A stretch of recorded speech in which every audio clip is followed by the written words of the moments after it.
C'est bon d'être ensemble, n'est-ce pas? Est-ce que vous aimez la période de Noël? Les rues, les magasins illuminés, le marché de Noël, les repas de fête, le foie gras, la dinde, les cadeaux sous le sapin, la musique de Noël, les chants de Noël, même jusque dans les supermarchés, n'est-ce pas? Mais combien de personnes encore aujourd'hui comprennent la vraie signification de Noël? Alors j'aimerais vous dire que, aussi étonnant que cela peut vous paraître, les premiers chrétiens ne fêtaient pas Noël. L'Église des premiers siècles fêtait par exemple la Pâque, qui était une fête juive, signe de la délivrance d'Égypte pour les Juifs et préfiguration pour les chrétiens de cet agneau de Dieu, Jésus sacrifié pour le péché. Il fêtait aussi la Pentecôte, grande fête juive aussi, qui célébrait à la fois l'alliance du Sinaï, la fête des moissons, et pour les chrétiens, la venue du Saint-Esprit. Mais Noël, la nativité, est arrivée bien plus tard. Peu à peu, cette idée dans l'histoire que la venue de Jésus, de ce Dieu fait homme, cette incarnation, ce Jésus qui vient habiter parmi nous, mourir, souffrir, compatir à la misère humaine, a été vue par les chrétiens comme un moment important qu'il fallait fêter. Comme on le dit parfois aux enfants, on fait l'anniversaire de Jésus. Alors cette tradition, elle est arrivée assez tardivement, vers le IVe siècle. Elle a remplacé une fête païenne qui existait, le solstice d'hiver, les Saturnales romaines. Mais en fait, au niveau de la date, on n'en est pas sûr. Certainement, ça devait être au printemps, alors que les bergers faisaient leur transhumance et qu'ils veillaient la nuit dehors. Mais peu importe finalement les traditions, qu'elles soient bonnes ou pas, le véritable message de Noël, son véritable visage, comme on le voit apparaître, merci, sur le PowerPoint.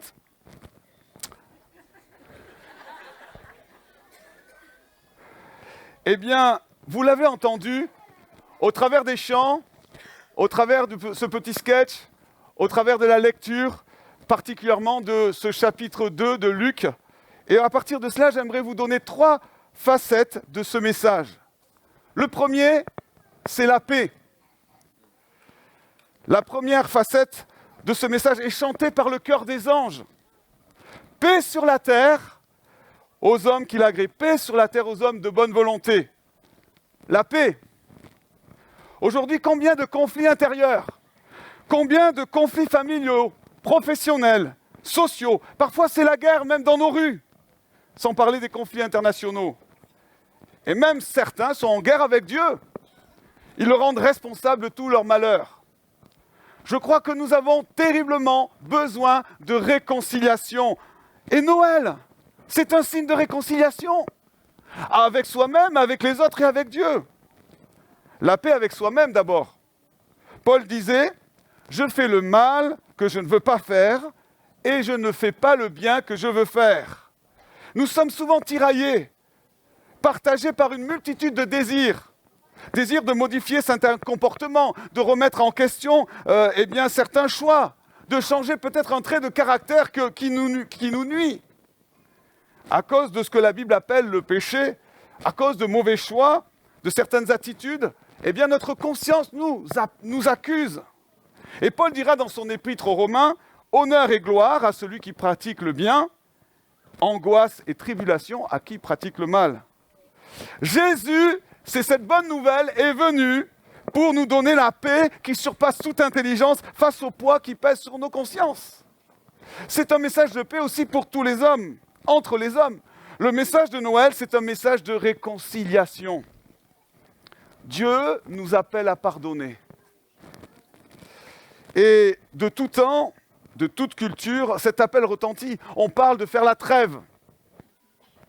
On parle d'enterrer la hache de guerre, de faire la paix. Mais les hommes ont du mal à ça, n'est-ce pas?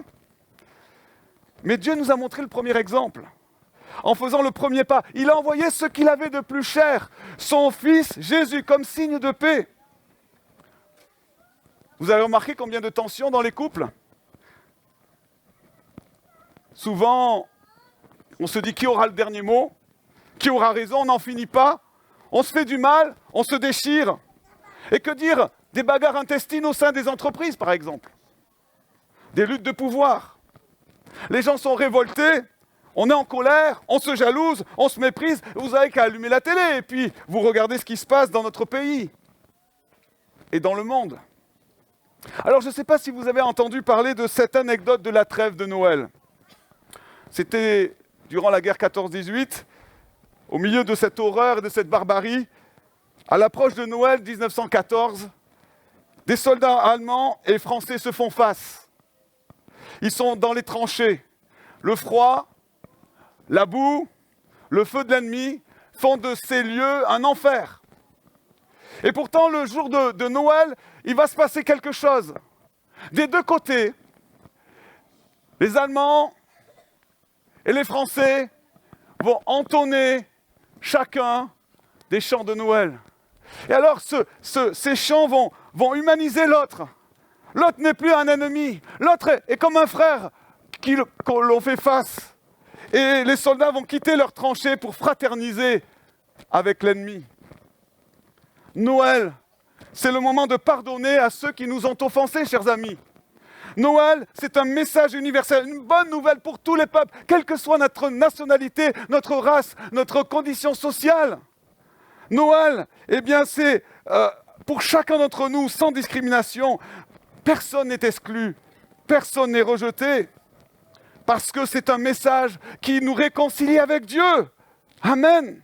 Dieu s'est fait homme, il s'est fait chair. Jésus est le médiateur entre Dieu et les hommes, réconciliant les hommes avec le Père. Noël, c'est l'annonce du pardon de Dieu. Amen. Et puis la deuxième facette de Noël, c'est la joie. L'ange dira, je vous annonce une nouvelle qui sera pour tout le peuple le sujet d'une très grande joie. Le message de la naissance de Jésus est rempli de joie. D'ailleurs, l'évangile de Luc aussi est rempli de joie. Mais ce qui est étonnant, c'est que ce message est adressé à des bergers. Et que Dieu ait demandé à ces bergers de transmettre cette nouvelle. Vous savez, à l'époque, à la naissance d'un roi, il était dans les habitudes de demander aux autres rois puissants de venir assister à cet événement. Or, quand Jésus naît, il n'y a pas grand monde. Marie, Joseph, on a rajouté quelques animaux pour faire bien dans la crèche, et puis le bébé, Jésus. Souvenez-vous que Marie étant tombée enceinte, elle était persona non grata, et que Joseph avait essayé d'apaiser les choses pour pas que ça soit un scandale. Les seules personnes qui étaient là pour accueillir cet enfant, les premiers invités par Dieu lui-même et par les anges, c'était les bergers. Alors aujourd'hui, les bergers, nous trouvons ça bucolique, nous trouvons ça écolo, nous trouvons ça, bio, retour à la nature. C'est presque à la mode d'être un berger aujourd'hui, hein. Et puis c'est beau les bergers, n'est-ce pas? Je ne parle pas pour notre mère, hein, qui est magnifique là. Mais on met ces petits santons, ces petits bergers, ces petits moutons, c'est tellement beau pour les enfants. Et aussi pour nous chrétiens, lorsqu'on parle du berger, Jésus le bon berger, on pense aussi à David qui est avec sa lyre dans les champs, qui chante le psaume 23, « L'Éternel est mon berger ». Mais à l'époque, les bergers ont une sale réputation. Ce sont pas les personnes qu'on voudrait inviter, ce sont des gens méprisés. Tout le monde sait la nécessité d'avoir des bergers pour garder les troupeaux, mais personne ne veut être berger parce que la vie d'un berger, c'est un métier difficile. Ils devaient beaucoup marcher, ils étaient isolés un bon temps de l'année, ils passaient de longues veilles à surveiller les troupeaux, à aller chercher la brebis égarée, et puis aussi ils sentaient mauvais. L'odeur âcre des moutons prenait leurs vêtements. C'était des hommes rustres, au langage grossier, et on les payait une misère. Et ils avaient la réputation d'être malhonnêtes, parce que comme ils n'avaient pas de sous, lorsqu'ils arrivaient quelque part, ils prenaient tout ce qu'ils pouvaient prendre. On disait à l'époque qu'on ne pouvait pas considérer la parole même d'un berger. Il n'avait pas le droit de témoigner dans un procès. Alors oui, à cette époque, ce sont les dernières personnes qu'on aurait invitées à un accouchement et encore moins à la naissance d'un roi. Pourtant, c'est eux que Dieu a choisis. Avec toute la chorale d'anges, pour assister à l'événement le plus incroyable de l'histoire, la naissance du Sauveur, du Messie, c'est eux.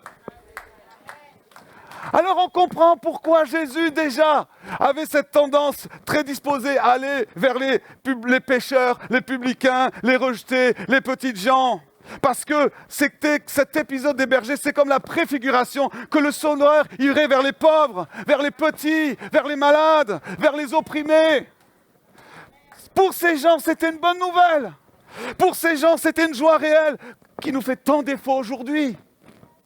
Beaucoup de gens sont dans l'angoisse aujourd'hui. La tristesse est là, il n'y a plus le goût à la vie. Pour eux-mêmes, parfois, les fêtes de Noël sont comme insupportables. Ça fait ressortir leur vide, leur solitude. Beaucoup de gens, aujourd'hui, ont des petits boulots, des CDD, des temps partiels. On parle de travailleurs pauvres aujourd'hui. J'en ai connu lorsque j'étais pasteur à Cergy. Des gens qui travaillaient et pourtant dormaient dans leur voiture. Beaucoup de gens sont tristes. Ils sont abattus parce qu'ils pensent que leur vie est foutue, parce que la vie n'a plus de sens. Ils ont perdu leur être cher. Leur vie de couple, leur vie de famille a explosé. Ils n'ont plus de boulot, leur projet s'est effondré, leur santé est compromise, ils traversent des épreuves difficiles. Alors comment vous allez me dire, pasteur, je peux être dans la joie aujourd'hui? Comment en pourrait-il autrement d'être triste et abattu? Mais j'aimerais vous dire que Jésus est venu et c'est une source d'une très grande joie. Parce que même il est venu pour ces pouilleux de bergers. Alors il est venu aussi pour toi. Que la tristesse assombrit ta vie, que les difficultés pèsent sur tes épaules, c'est une joie. Et la joie, elle est partout, je l'ai dit dans l'évangile de Luc, pour l'évangile des petits et des exclus, parce qu'on voit des gens qui viennent à Dieu ou qui reviennent à Dieu. Et dans la parabole du fils prodigue, il nous est dit, il y a de la joie devant les anges du ciel pour un seul pécheur qui se repent. Et puis, la dernière facette de Noël, c'est l'espérance. L'espérance. Du temps de Jésus, l'Empire de Rome dominait la Palestine. Les Romains se comportaient en conquérants, vous savez ça. Les Juifs, ils avaient une certaine autonomie en Palestine, mais il y avait la loi martiale. Ils devaient payer des lourds tributs. D'ailleurs, la phrase est restée, hein, rendez à Dieu ce qui est et à César ce qui est à César. Il y avait un impôt. Et les gens s'étaient adaptés. Certains, ils tiraient profit de la situation, comme les publicains qui s'en mettaient un petit peu dans les poches. Il y en avait d'autres qui se rebellaient, qui fomentaient contre l'Empire. On appelait ça les zélotes. Mais la majorité des gens, eh bien, ils étaient résignés devant cette oppression romaine et ils subissaient en silence. Il n'y avait pour eux aucune perspective d'avenir. On vivait au jour le jour. C'était la désespérance, c'était la lassitude de tout un peuple. Même si quelques-uns comme Siméon ou Anne, eh bien, s'accrochaient à la promesse d'un Messie, d'un sauveur, d'un libérateur. Et on le voit dans cet évangile de Luc, il y a comme un cri prophétique que l'on entend. Le vieux Siméon va dire, lorsqu'il va voir l'enfant Jésus, « Maintenant, Seigneur, tu laisses ton serviteur aller en paix, conformément à ta promesse, car mes yeux ont vu ton salut. Salut que tu as préparé devant tous les peuples, lumière pour à éclairer les nations. » Anne aussi s'accrochait, qui persévérait dans la prière. Lorsqu'elle voit Jésus, elle explose en louange, parce qu'elle voit dans cet petit enfant l'espérance du salut et de la délivrance de son peuple. Mais que dire du cantique de Marie ou de celui de Zacharie? Marie qui dit, dans Luc aussi, sa miséricorde s'étend de génération en génération sur ceux qui le craignent. Il a déployé la force de son bras, il a dispersé ceux qui avaient dans le cœur des pensées orgueilleuses. Il a fait descendre les puissants de leur trône, élevé les humbles, les rassasier de biens les affamés et renvoyer à vide les riches. Et Zacharie va dire Il nous donne un grand sauveur de la famille de David. Selon les fins prophètes, je vous sauverai de vos ennemis et de la main qui vous haïssent. Oui, notre Dieu est plein de tendresse et de bonté. Il fait briller sur nous une lumière d'en haut, celle du soleil levant. Elle éclairera ceux qui vivent dans la nuit et dans l'ombre de la mort. Elle guidera nos pas sur la route de la paix. Amen. Et Noël, c'est ça. Une lumière s'est levée au milieu de nos ténèbres. Une espérance au milieu de la désespérance. Quelle joie, quelle espérance ça produit dans le cœur de ces hommes et de ces femmes pour l'espérance d'un changement, même d'une révolution. Alors aujourd'hui, on n'est plus dominé par l'Empire romain, n'est-ce pas? Mais on vit encore bien des oppressions, des impérialismes économiques, le diktat de la pensée unique, la tyrannie du désir, la puissance du péché dans toutes ses formes. Aujourd'hui, il y a toujours la même désespérance, il y a toujours le même vide. Vous savez combien de suicides et de dépressions à l'approche des fêtes de fin d'année? Vous savez que le mois de janvier, c'est le mois où il y a le plus de suicides dans notre pays, parce que les gens, après les fêtes, ils sont désespérés. Ils ont eu comme une illusion de bonheur factice, mais ils se retrouvent toujours seuls. Combien de paroles négatives, défaitistes, on entend tout au long de la vie. C'est fini, on n'arrivera à rien, c'est terminé, rien ne peut changer. J'aime bien cette phrase de Amélie Nothomb qui dit dans un roman, on était fin novembre et il pleuvait du désespoir. Moi, je ne sais pas s'il pleut du désespoir dans ton cœur, mais le message de Noël, c'est une espérance de salut, de délivrance et de changement.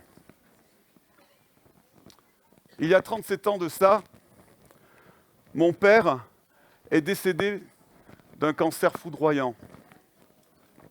Mon père était un homme simple, discret, généreux. Il aimait les gens, il aimait rendre service, il aimait exercer l'hospitalité. Et quelques jours avant sa mort, les docteurs lui ont dit « Bon, il faut que vous rentriez chez vous, on ne peut plus rien faire, que vous puissiez passer vos derniers jours, vos dernières heures en famille. » Alors, mon père était chrétien, il n'avait pas l'air forcément de souffrir, mais la nuit il se levait, il avait du mal à dormir, et il n'avait pas l'habitude de souligner dans sa Bible les versets, mais dans cette période-là, il en a souligné plusieurs. Et quand j'ai découvert sa Bible, tous les versets qu'il avait soulignés parlaient de joie, parlaient de ciel, parlaient d'espérance, même au sein de la maladie. Et vous savez, le plus beau cadeau qu'un père puisse faire à un enfant, c'est l'espérance au-delà de la mort.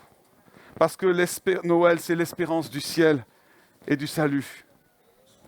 Alors j'aimerais conclure. Noël, il commence là. Les guirlandes, les sapins, les lumières, et même la crèche, ce sont que des symboles. Mais la véritable crèche dans laquelle Dieu veut s'installer, c'est notre propre cœur. Jésus est né simplement dans une humble étable pour qu'il vienne demeurer en toi et changer ta vie. Il faut que tu enlèves peut-être le décorum, l'orgueil du paraître et que tu t'ouvres à lui. Je demandais aux musiciens de s'approcher, s'il vous plaît. J'aimerais vous laisser ce message. Jésus veut te réconcilier avec toi-même, veut te réconcilier avec les autres, veut te réconcilier avec ton Père. Jésus veut remplir le vide de ton cœur. Et par cette joie du salut, et Jésus veut te donner un avenir et une espérance.